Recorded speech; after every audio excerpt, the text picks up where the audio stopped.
I think we're good. Hi, I'm Chef Phillip, chef and owner of Park and Cherry. Today we're making pear on a crostini. We have a really nice setup here. Got our pears, mint, some really cool. I did whole grain bread just for like more of a healthy incentive. Got some goat cheese. I know some of the options are like feta, goat cheese, and things like that. But goat cheese is more of a spreadable cheese. Um, so we'll get rolling. The point of today is basically to make a quick snack while we view Kevin's. So you can enjoy it while tuning into Kevin's tour of America. So let's get started. First things first, before we dive into everything else, I went ahead and pre-sliced the bread here. So I'm gonna move some of this over.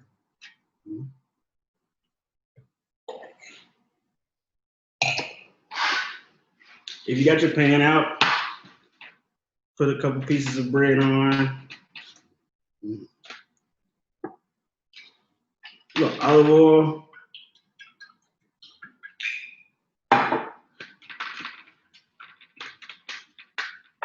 I use pink Himalayan salt. Sorry, pink Himalayan salt, just more healthy conscious. Flip that over. And right now I have my oven being preheated at 375. So we're just gonna get these going. Throw a little black pepper on top.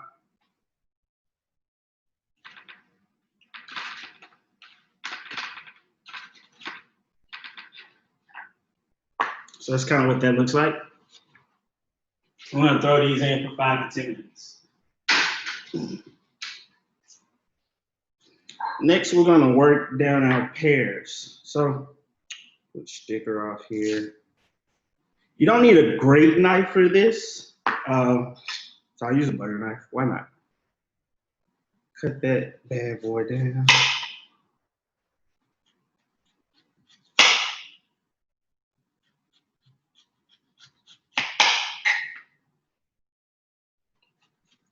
Of course, the core is a little harder, so if you cut on the outside, it's a lot easier. Take those and cut those in half as such.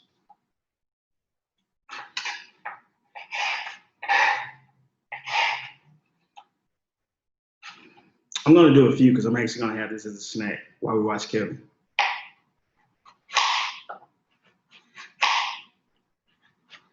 I hope everybody's been doing okay during COVID. We definitely missed you guys at the Dixon.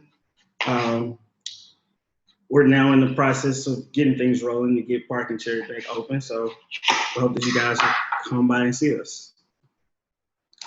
I made a mixture here of lemon, water, and sugar. So for most fruit like this, they turn, have a white flesh. I'm gonna throw those in and give them a good stir, just to mix those in. And be sure to stay tuned after. We're gonna do a live Q&A. So if you got any questions or any tips about anything that was done today, just be sure to tune in.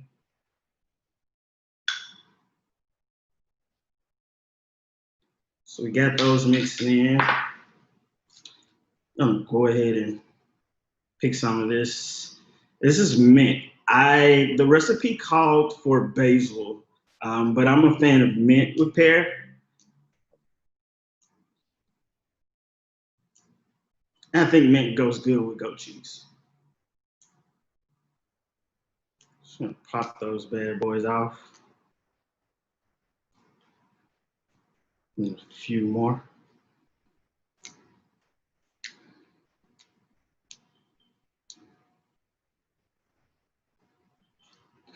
So that's here. I wish you could smell it. It smells really good. Great, great. So I think now we're all good to go. We have our prosciutto, pears cut, good to go in the water. Got goat cheese. I'm actually going to work this down a bit.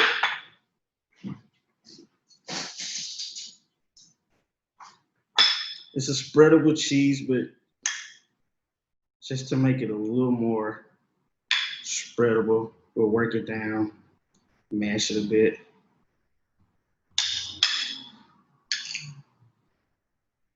And I found my knife.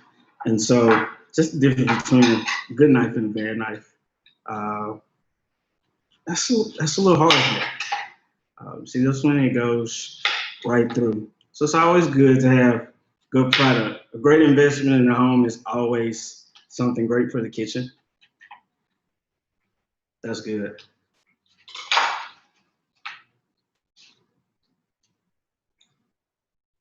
So while we're making this,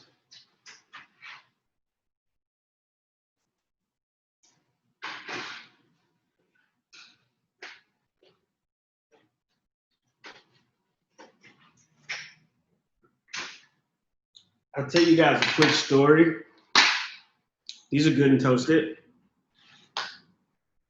I got a call to come to Los Angeles in the middle of the night last night. So I'm here now. And the view is magnificent. I wish you can see it. But it's really great to be here doing this and actually still being able to keep in touch with you guys so far away. So thanks for tuning in.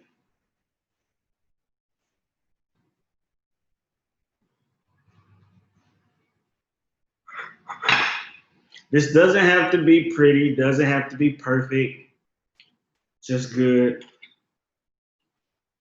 I'm actually gonna do 4 so we have a great spread.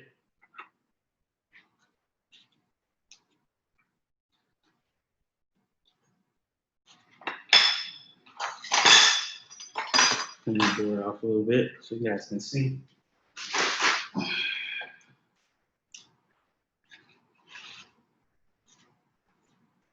So right now we have the cheese on the bread.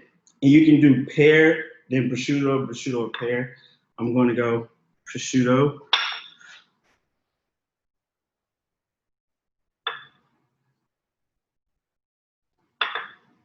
And it just depends on how much you want on. You don't have to load it or you could load it. Again, I'm going to have this for a snack after. So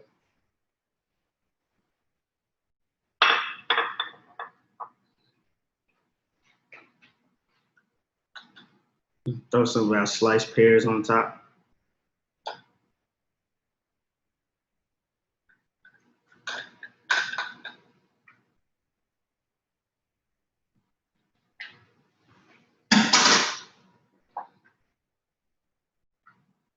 This looks really yummy, really great already. I can't wait to taste it. So for me, I don't like whole leaves. And so I'm gonna give the mint just a chop, rough chop.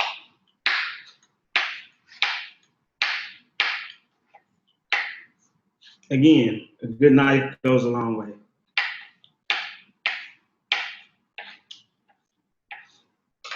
I'm gonna throw some of that right on the top. Yep, just like that.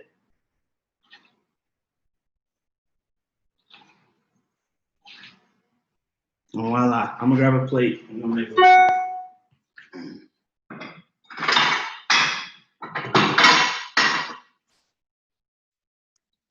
Real nice plate. It's too far.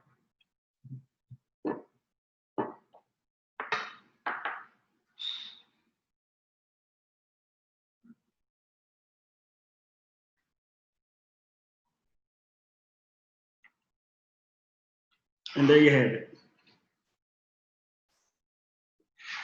Chip pear and crostini. Looks really good. I'm sure it's really tasty. I'm actually having Prosecco if you were thinking about, just having a complimentary wine or champagne or something like that. Maybe a great white would go with this as well. But this is a beautiful thing. I'm going to taste the bite. I just have to.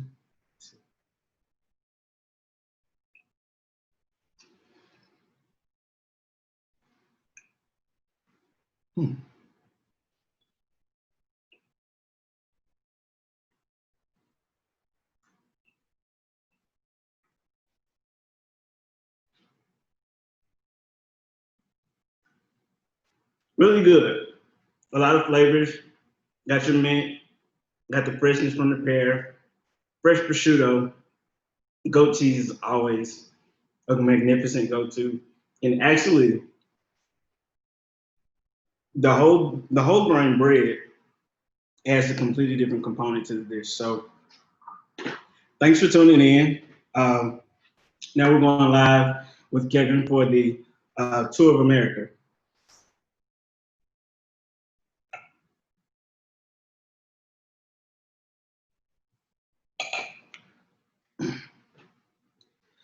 Oh.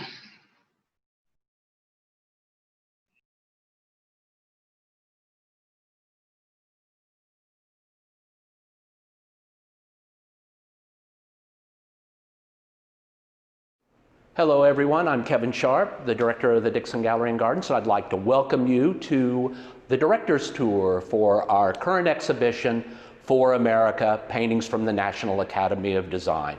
Now, the National Academy of Design is one of the oldest arts institutions in the United States. It was founded in New York City by artists in 1825. It's an artist member organization, and one of the things that the members are required to do at the National Academy of Design is donate a painting as their diploma piece when they become associate national academicians, and another one when they become full academicians. And the National Academy of Design was founded by the artists from the Hudson River School generation. 1825 is sort of the beginning of when the Hudson River School starts. And one of the founding members was an artist named Asher B. Durand. And there's a major work in the show by Asher B. Durand. Right here, I'm standing in front of it, a beautiful landscape painting. And his self-portrait is also in the show right next to this painting. And this is a marvelous example by Durand. It's a really beautiful, beautiful landscape. He is probably standing on the banks of the Hudson River. He tended just to go north out of New York City, a little ways to Dutchess County, and paint in the ready wilderness that he found there, the very beautiful scenery he saw. This painting is sort of a perfect Asher B. Durand in many respects because it captures the Catskill Mountains in the distance, the river, which were signature subjects for Durand, but it also has this beautiful, dense forest interior, which is another subject that he tended to favor. And right in the center are two figures, two what I would suppose are meant to represent landscape painters. Now, Durand comes to landscape painting rather late in life, actually. He's already a successful artist before he ever begins to paint the landscape. He was an engraver, and he engraved banknotes for the federal government, and he had a very, very successful business. But in about 1825, he meets a young man named Thomas Cole, who's just come out of the Catskill Mountains with a group of landscape paintings unlike anything anyone had ever seen before.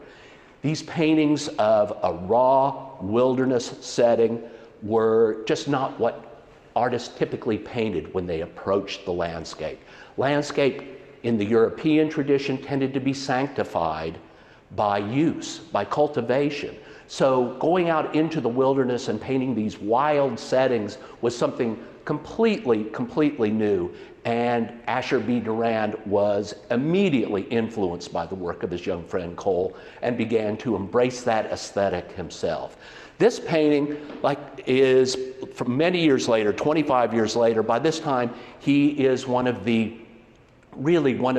senior spokesmen of this landscape movement that he's helped to found. And getting back to these two figures at the center of this composition, we know that they're landscape painters, or that they're painters of some kind, because they're carrying portfolios, each of them, filled with drawings that they've made on site. Now, unlike the Impressionists, the Hudson River School painters did not paint actually in front of the scenery. They made drawings, copious numbers of drawings that were filled with notes and about color and about distance and about the environmental effects and the atmosphere, and they're marvelous works of art in their own right. Then they would go back into their studios and produce paintings like the one we're looking at here. This is just a marvelous example by Durand. I love the fact that these two artists are conversing here, taking a little break from their work. The artist who is standing has a stick, and he's pointing probably towards some vista that might merit a sketch or even a canvas. It could be that this painting symbolizes the relationship between Asher B. Durand and Thomas Cole. Thomas Cole had died prematurely 2 years earlier in 1848, and we know that this was seen as tantamount to a national tragedy when he passes away. And Asher B. Durand memorialized his relationship with Thomas Cole in any number of ways, most notably in his painting Kindred Spirits, that's now in the collection of Crystal Bridges. But this is a truly spectacular Asher B. Durand painting. It's in an excellent period frame, hand-carved period frame. It is one of the masterpieces in the collection of the National Academy, and it's one of the centerpieces of this exhibition. And it really does a great job of starting the show. There are any number of really marvelous paintings in this exhibition. It really covers the 19th century brilliantly. There are examples by John Singer Sargent and William Merritt Chase and H.O. Tanner, and even going back earlier, Eastman Johnson and Winslow Homer and Thomas Akins, and there's a fantastic self-portrait by Cecilia Beaux that's one of my favorite paintings. And I really urge you to spend some time with these 19th century pictures, because they're really terrific. But one of the works that's really caught my eye in this exhibition is a painting from the early 20th century. It's a portrait of the artist George Bellows by his teacher and mentor, Robert Henry. And it's the painting that Bellows gives to the National Academy when he becomes an associate academician in 1911. And it's an interesting picture, to my mind, because one, Henry was the great heir to 20th century portraiture. I mean, he sort of picks up the mantle where William Merritt Chase and John Singer Sargent leave it. And he might not have approved of that particular characterization, because he was often at odds with Chase about theories of painting. But he gravitates to portraiture in ways very few other artists in the early 20th century than they do. And this is just a marvelous picture. It was painted in 1911, the year they both go to Monhegan together. They're very close friends. Bellows really feels an enormous sense of debt to Henry and Henry's teaching. The group that gathers around Henry become known as the Ashcan School. And Bellows is part of that, not part of it all at the same time. But the point is, he really learns from Henry and develops into one of the great artists of the first half of the 20th century. And the thing that I guess that attracts me to this work is Bellows paints these great manly subjects. The boxing ring, a stag at Sharkey's, these great pictures where really masculine men are duking it out. His painting, I wouldn't say it's necessarily macho, but it's a little bit that way. And he was considered a little bit, he was an athlete. He played baseball for Ohio State University. He was incredibly athletic, and that tended to get reflected in his art. But when I look at this painting, he looks, he's got this sort of charming smile.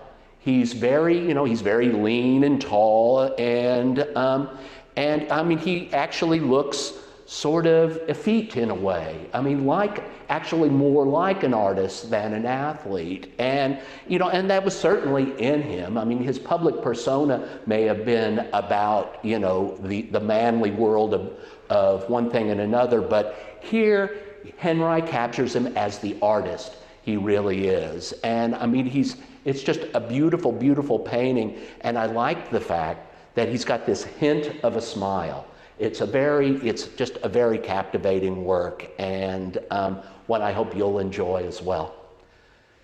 Right now I'm standing before another really interesting painting from the 20th century, a little bit later than the Bellows. It's by Paul Sample, and it's a street scene in Los Angeles in about 1938, I think, something like that. And it's very much in the regionalist vernacular of Thomas Hart Benton and John Stewart Curry and Grant Wood, and it's just really a marvelous, marvelous painting. And I love the fact, in some ways, I really like paintings that jam a bunch of figures into the composition. It becomes all the more challenging, but it gives you that much more to look at. There are all these slices of life, all these little vignettes, and all of them tell a story, and this painting is just full of stories, okay? So we're still in the Great Depression, times are hard, and these people are gathered together for a reason. They're trying to eke out a living, selling fruit or selling vegetables from push carts. They're at the unemployment agency here and the Holy Church Mission over here. So they're either queuing up to try to find some work, maybe some day labor, or they're over here trying to get a free meal to keep their bellies still. But there's lots of little interesting things in this canvas, like the sign that says "Do not block sidewalk," and the sidewalk is completely filled with people. They're disregarding it entirely. There's these figures at the lower center. They're all engaged in these interesting conversations, and they're doing things that right now we can't do at all, which is getting really close to one another and having these face-to-face discussions. Look at this guy. He's actually trying to social distance, but his friend just keeps leaning into him. And these two gentlemen have clearly gotten into a bit of a ruckus, and this fellow has gotten the worst of it, to be sure. I like it that there's all these layers of action in this painting. You get this crop at the very beginning where we're only seeing the top half of the figures, and then moving back into space, down the alley, up on the fire escape, in the windows of the second floor apartments. I love this little black cat sitting in the window. And then there's this little interesting thing happening in this window right here, where a woman is about to pull down a shade, clearly in the middle of the day, and a man deep in the room is taking off his shoes. I'm guessing he may take off a few other things as well. So anyway, there's all this incredible action in this painting. There's so much life to it, and it's just a marvelous work. But the thing that we all got kind of a kick out of when we were unpacking this painting by Paul Sample was, they come in big wooden crates, and this show had the heaviest crates I've ever worked with in my career. And then and part of the reason why they're so heavy is there's a box within the box. And as we took the lid off the first box, the outer box, and saw the inner box, written on the inner box was the inscription P Sample. How about that? We all got a little chuckle out of that one. So Paul Sample, I hope you enjoy it. There's this really interesting thing that happens between a father and a son in this exhibition. This is a self-portrait by N.C. Wyeth, who was one of the most successful artists of his age, and it's just a marvelous thing. He was best known as an illustrator, but an illustrator par excellence. I mean, he was the go-to illustrator for the most beautiful books for instance. And it's not hard to see why. He really has a beautiful, beautiful hand. And the thing that I like about this, again, is that little hint of a smile and these gold-rimmed glasses that just kind of glint in the light. And I like it that he's holding a pipe and he's got a draftsman's pen in his pocket. It's just a marvelous, marvelous painting from 1940. And then here's N.C. Wyeth's son, who will go on to become far more famous than his father, Andrew Wyeth. And Andrew was a different kind of personality altogether, and you can see that in his self-portrait. There's no hint of a smile here in this work. He is very much a brooding artist in a desolate landscape with crows flying over the fields. It's a marvelous work of art, and I think in some ways the two paintings really speak to one another, and we've hung them in a kind of proximity. The father is sort of looking towards the son's looking at nothing so much as the next painting he's going to do. One of my favorite artists in this show is Charles White. He was and part of the reason why I'm attracted to him is that he was a Chicago guy. And I first learned about Charles White when I lived in Chicago, and this is his diploma piece. It's called Mother Courage, and it's a monumental piece, and it very much reflects the kind of imagery that Charles White produced during his career. These sort of heroic images of bigger than life people who have to summon a certain resolve to get through their day. He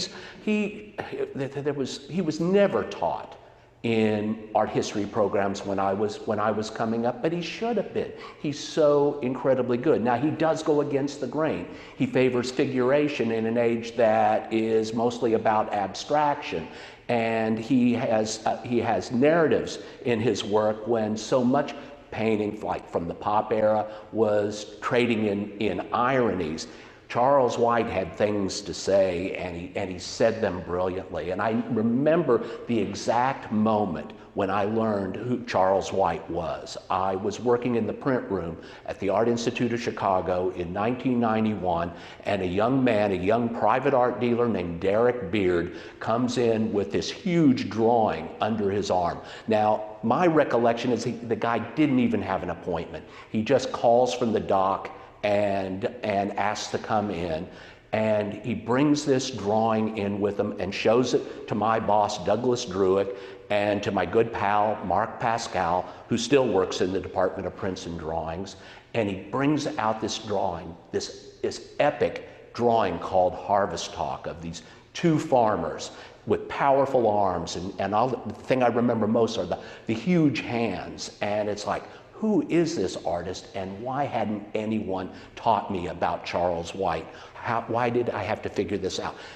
And the amazing thing was, people were presenting us with drawings all the time in prints, all the time. But this one, Douglas and Mark bought right on the spot from Derek Beard. So anyway, it was a special encounter with a work of art and a special introduction for me to a truly exceptional artist. Here we have a self-portrait by Wayne Thiebaud, who is kind of a Bay Area figurative artist. This is a self-portrait. It was his diploma piece in 1985 when he was 65 years old. The interesting thing is, Wayne Thiebaud is still alive. He's going to turn 100 this year. And next summer, his work is going to appear in a Dixon exhibition that comes to us from the Crocker Museum in Sacramento, California.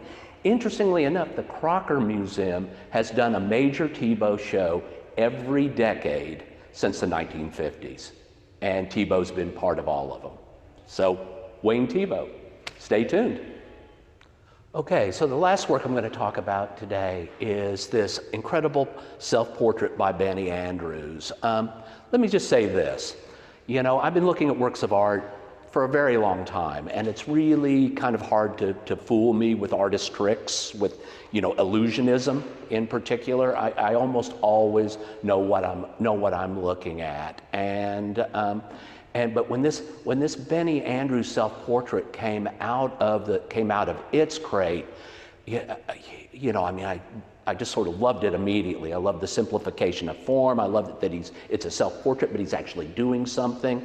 I just thought it was a really, really nice painting until I kind of looked at it from the side a little bit and saw that it's actually a collage, which I should have known because Benny Andrews is very, very well known for being a collagist.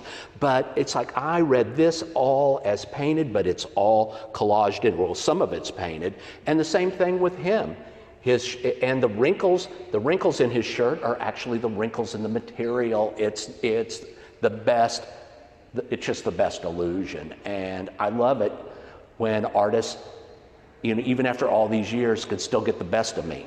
And they probably do it more often than I even recognize.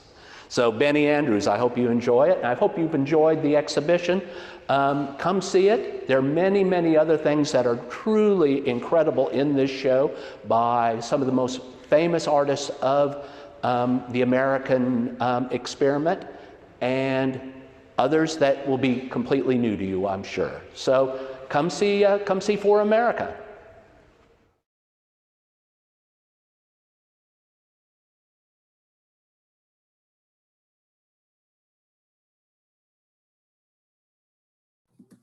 Hello, everyone. Thank you for joining us for the first virtual Dixon Directors Tour. I am Chantel Drake, Director of Development Communications at the Dixon, and we are so glad that you were able to join us tonight. Hopefully, you will also be able to enjoy the exhibition in person if you haven't already done so. Please remember that we are encouraging everyone to reserve their time prior to visiting to keep all of our visitors comfortable and safe. A few things before we get started with the Q&A with Kevin. We are giving away a catalog tonight to one lucky attendee. Please stick around to the end of the event to see if you are a winner. Also, if you are an attendee tonight, that means you are a member. And we can't say thank you enough for renewing your membership and continuing to stay engaged and interested in our programming now that we've moved online. We appreciate all of you, and please know that your support has made a huge difference. Also, we would like to thank our sponsors of the exhibition for your continued support at this time. Now, if you attended Julie's Culture and Cocktails last month, you know how this works. We need you to submit your questions. There is a Q&A button below somewhere. Please use it to ask Kevin questions about For America or the Dixon. You can even ask Philip about the cafe or his recipe. So, hello, Kevin, and hi, Erin. How are you? Hi there. Can you hear us? I can. And see us? I can see you. Isn't that something? What a world we live in. What a world. Hey, is Philip in LA again? Philip is in LA. Yes. And that was a last minute trip that he took to cook for someone, but we're so glad that he was able to still do this. I know. Hey, how's the lighting? The lighting is great. So for those of you at home, well, we're all at home, but for those of you who are attendees, Kevin and I had a couple of practice sessions with his home computer, and I'm like, turn on a lamp. It's dark in there. So I'm glad that your lighting is perfect. Is it flattering though? Super flattering. I'm glad Erin made the face that I wanted. Should Erin and I switch places? No, you're in a good spot. Okay. Okay. So I'm going to get us started with some questions and wait for the questions to roll in because I know that they will. So we were looking at a crowded city center of Los Angeles in Paul Sample's painting from 1938. Other painters focused on crowd scenes in the 1930s as well. Why is this subject so compelling during the Great Depression? Well, first of all, that's a great question. Great question. Remember too, this is an era of the Great Migration. A lot of the Depression hit farmers as hard as anyone. And I think you actually see a lot more people moving into the city, and you know, this kind of clustering is something that you know, actually does happen. I mean, you know, there are bread lines, you know, there are soup kitchens, which we see in the painting. There are employment offices. People are forced into these into this, you know, incredible togetherness that we are so lamenting the absence of right now. And I think that's why that painting it just read as, I was attracted to it immediately. You know, it was just felt incredibly poignant to me. Hold on one second. Sure. Because I have like several devices playing this right now to make sure that it's working, and I feel like I'm hearing an echo. Yeah. So just hold 1 second. Yeah, take your time. Did you need to do anything in the kitchen? Well, No, no, I've already. Go get a snack. Thank you.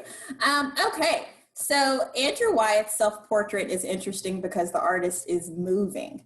We usually sit or stand for our portraits, and self-portraits frequently reference the mirror the artist is looking into when he or she paints or draws. How unusual is this work in your view? I think it's very unusual. You know, it's not unheard of. You know, there's probably earlier precedents, but you know what it really makes me think of are the Impressionists and the way painters like Edgar Degas and Mary Cassatt and sometimes Camille Pissarro would turn portraits into genre paintings. Really, they would be portraits of people. Like the painting that comes to mind is Degas' painting of Mary Cassatt with her sister Lydia at the Louvre. I mean, in a way, it's a double portrait, but in a way, it could be any people. And I think the same thing is going on in a sense with Wyeth. You know, he's just throwing out all the conventions of typical portraiture. Now, I'm sure he knew that self-portrait by his father, and as wonderful as it is, it's completely static. There's this you know, vibrant landscape in the background, but it's not moving either. And with him, I mean, you know, he is you get the sense that he's absolutely on the move.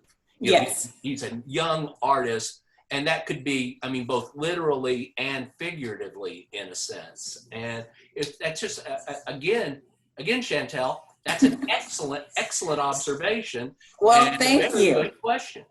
I really love that portrait. I love that you can see the wind blowing in his hair, the birds moving behind the cover of the catalog that one lucky winner will get tonight.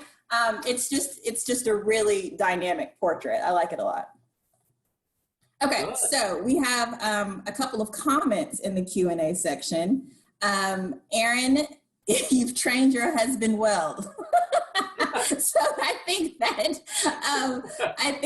is a compliment to you. That Kevin is doing a fantastic job. I think she's kind of on the fence about how effective that training has been. And Chip Marston says, no questions, but it is great to see everyone. So thank you, Chip. Thank you for being here. Okay, I'm going to keep going with a couple of my questions then. You mentioned not knowing of Charles White's work until the random stranger came with his print to the Art Institute of Chicago. Is the canon of Western art changing fast enough, in your view, to make room for major talents like Charles White? Oh my gosh, no. But it is changing. You know, it is happening. I mean, I remember feeling absolutely stunned. You know, because I mean, you know, I think I know everything now, but when I was in my early 30s, I really thought I knew everything. and I just couldn't believe an artist like Charles White could have escaped my view, you know, and I felt really I felt a little cheated, you know, but you know,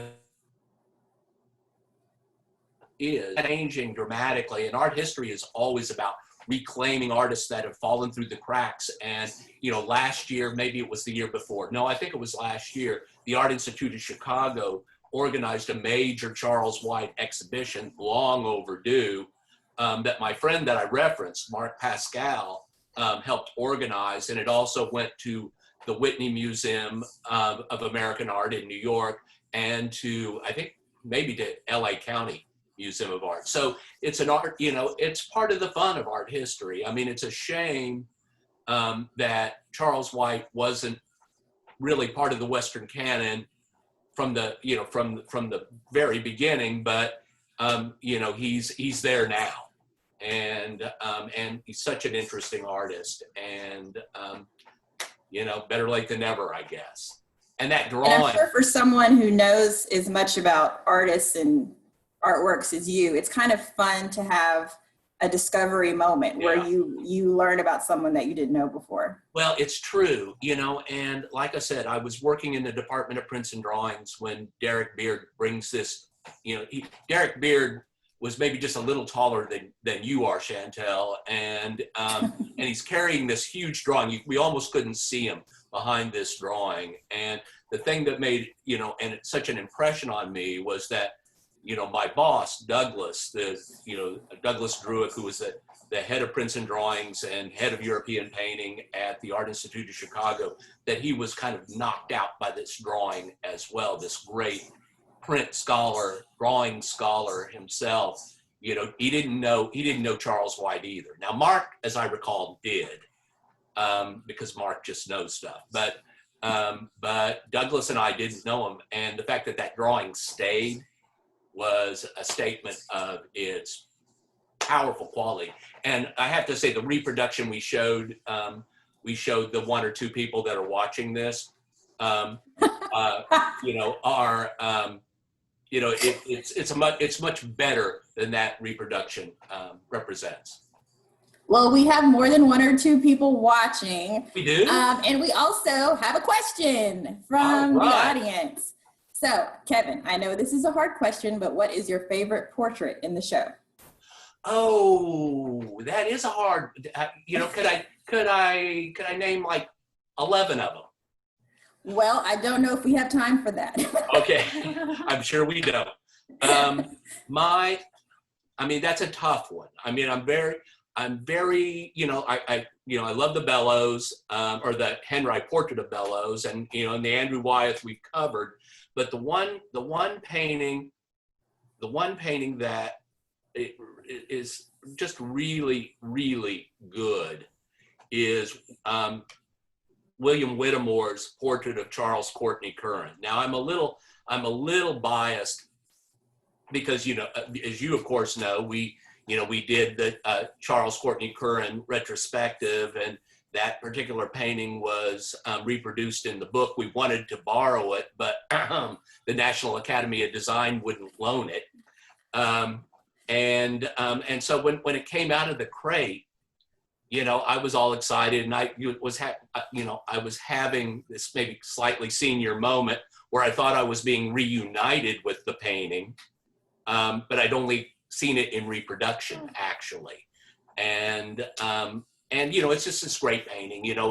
It's Charles Courtney Curran. He's wearing a I think a derby hat, and he's sitting at his easel in the classroom, probably at the National Academy of Design, and his friend has painted him in this very kind of strict profile, and there's a little bit of a plaster sculpture in the background. They're drawing from casts, from plaster casts after antiquity, and it's just again, it's a portrait like the Wyeth where there's more going on than just recording his physical features.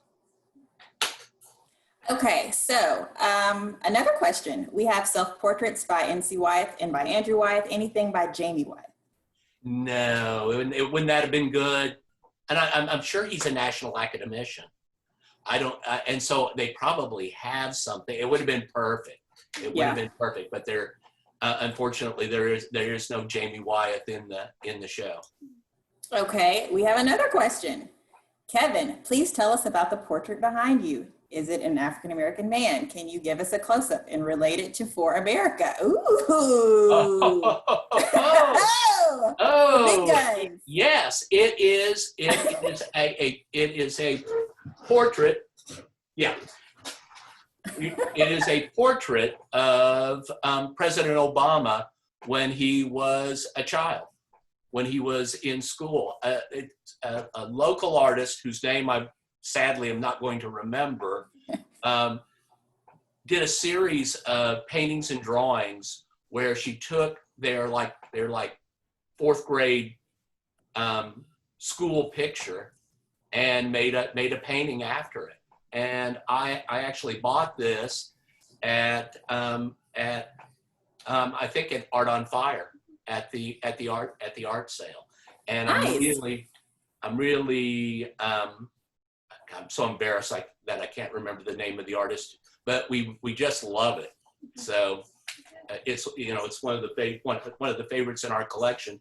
And if I were ever elected a national academician, so here's how I'm relating it back, I would give that work to the National Academy. Gotcha. Okay. Great answer. Thank you. So, do you happen to know the name of the painting by Winslow Homer that is in this collection? Any stories to tell about that one? Yeah, that's it's an interesting, it's a painting of a woman playing croquet. I don't remember, you got the book there. I don't remember the name of it. It's probably Woman Playing Croquet, something like that. The Art Institute owned a much larger, much more impressive painting of like 4 women playing croquet. It's called Croquet Player. So Croquet you were close. Player. And it's interesting. In a way, it was Winslow Homer. What's the date? Do you have the date in front of you there? I have to look at it. Hold on. Yeah, I think, as I recall, it's from maybe the early 1870s. And to some degree, I think it's Winslow Homer, trying to shed his reputation as as an illustrator.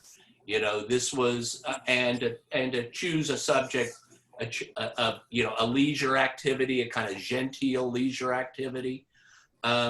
It actually represents I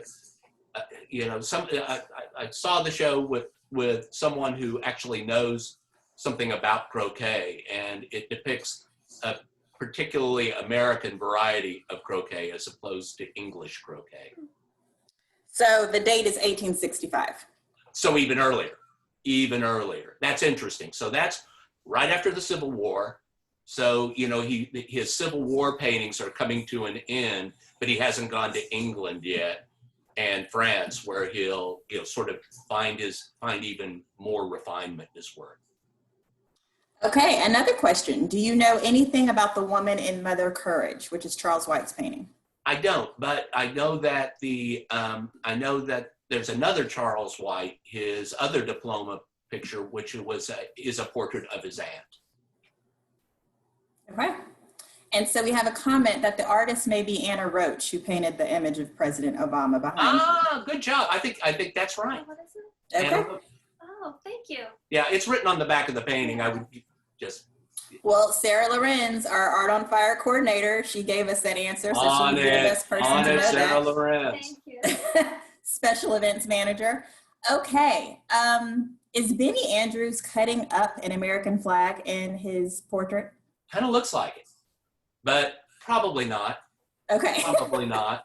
But kind of looks like it, and maybe made to suggest it. And Benny Andrews was a very outspoken artist. He's part of. He has this really interesting life and career, and he's from Georgia. He logged some. He's educated at the School of the Art Institute of Chicago. He's in the Army. He goes to Korea. He goes back to school on the GI Bill and winds up in New York. And the thing that I always remember about Benny Andrews was when the Met in 1969 did the Harlem on My Mind exhibition, this kind of landmark show they thought, but didn't include a single African-American artist in it. Benny Andrews was one of the first to point that out. Yeah. And it was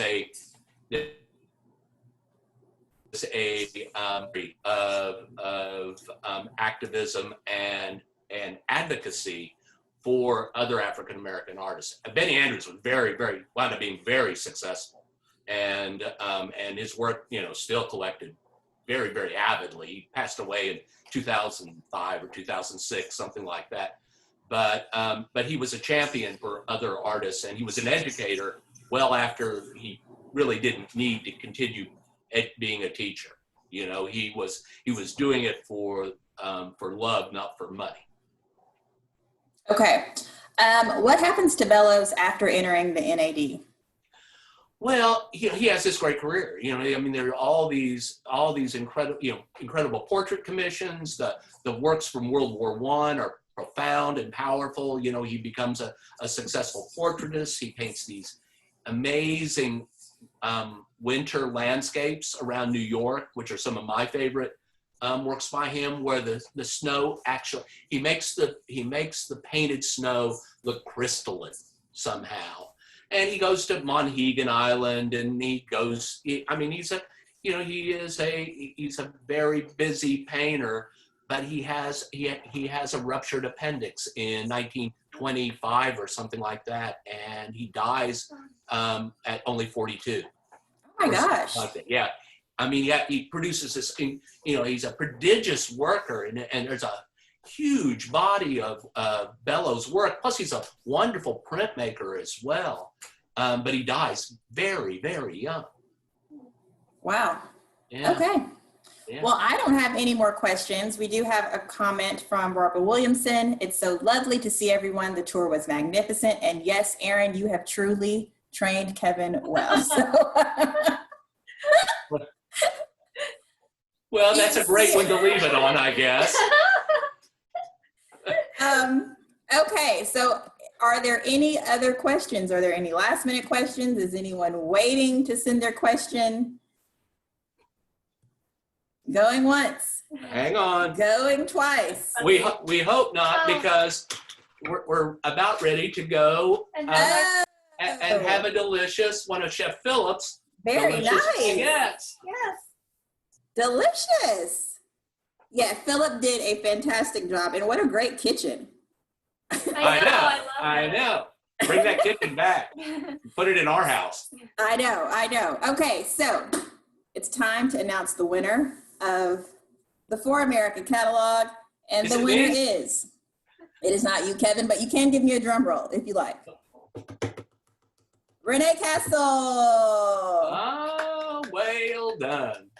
So, Renee, we will give your name to the front desk, and you can pick up a catalog from the Dixon at your convenience. Thank you so much for being a part of the event tonight. We appreciate everyone for sticking around and joining the director's tour this evening. There are going to be a lot more exciting and fun membership events coming up in the fall.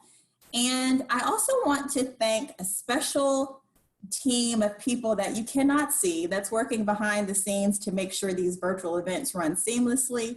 And so thank you to all of them. I've been getting texts, and I've had all sorts of things going on while I've been trying to ask questions. But, you know, such is life in the pandemic. So thank you, everybody, for being here.